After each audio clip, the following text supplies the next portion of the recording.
Janet ఆ ఇంటిలో భూతబాధకు గురైన తర్వాత ఎన్నో సంవత్సరాలు గడిచిపోయాయి. కాని హిన్స్డేల్ హౌస్ మళ్లీ ఖాళీ అయిపోయింది.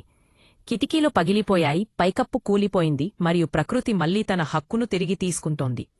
కాని ఆ గోడల మధ్య ఉన్న శక్తి మాత్రం ఎప్పటికీ చల్లబడలేదు.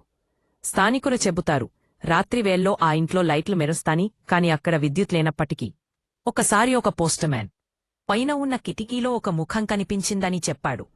కాని ఆ ఇల్లు అప్పటేకి ఏళ్లుగా విడిచిపెట్టబడింది. 1990లో కొత్త తరపు గోస్ట్ హంటర్లు ఆ ఇంటిపై ఆసక్తి చూపించారు.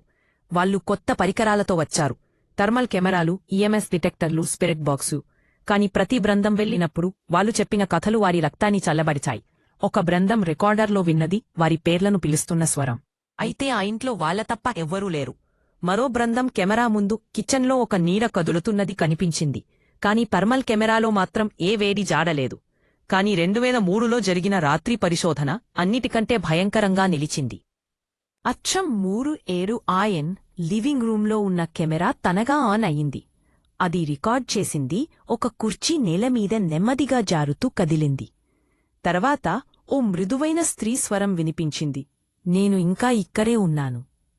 ఇప్పుడు ఆ ఇంటిని ఒక ప్రైవేట్ యజమాని నిర్వహిస్తున్నారు. ప్రజలు అక్కడ పారానార్మల్ టూర్ల కోసం వెళ్లొచ్చు.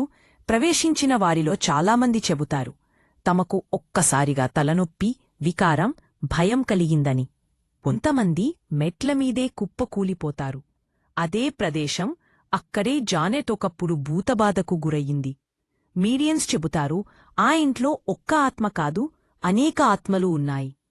కొన్ని బాధితులు, కొన్ని కారణం.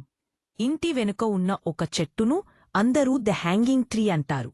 ఆ చెట్టు దగ్గర చంద్రుడు పూర్తి ప్రకాశంగా ఉన్న రాత్రుల్లో ఒక స్త్రీ నీడ నెమ్మదిగా ఆడుతున్నట్టుగా కనిపిస్తుందని అంటారు. కాని దగ్గరికి వెళ్లగానే ఎవ్వరూ లేరు. ఇప్పటి శాస్త్రం కూడా వివరణ ఇవ్వలేకపోయింది. ఎందుకు అక్కడ ఉష్ణోగ్రత ఒక్కసారిగా పడిపోతుంది? ఎందుకు టేపుల్లో చిలుకల స్వరాలు వస్తాయి? లేదా ఎందుకు సందర్శకుల చేతులపై గీతలు కనిపిస్తాయి? కాని ఒక విషయం మాత్రం అందరూ ఒప్పుకున్నారు, ఏదో ఒకటి అక్కడ ఉంది. ఏదో ప్రాచీనమైనది, అసహనంగా కాకుండా కాని జాగ్రత్తగా చూస్తుంది. ఇప్పటికీ రాత్రివేళలో గ్యాలీపైన గుండా ప్రవహించినప్పుడు ఆ ఇల్లు శ్వాస తీసుకుంటున్నట్టుగా అనిపిస్తుంది. నీకు ధైర్యం ఉంటే ఆ ఇంటి మేలపై నిలబడి విను. నిశ్శబ్దంగా ఉంటే నువ్వు ఇప్పటికీ వినగలవు ఆ మృదువైన చాంటింగ్ స్వరం మరియు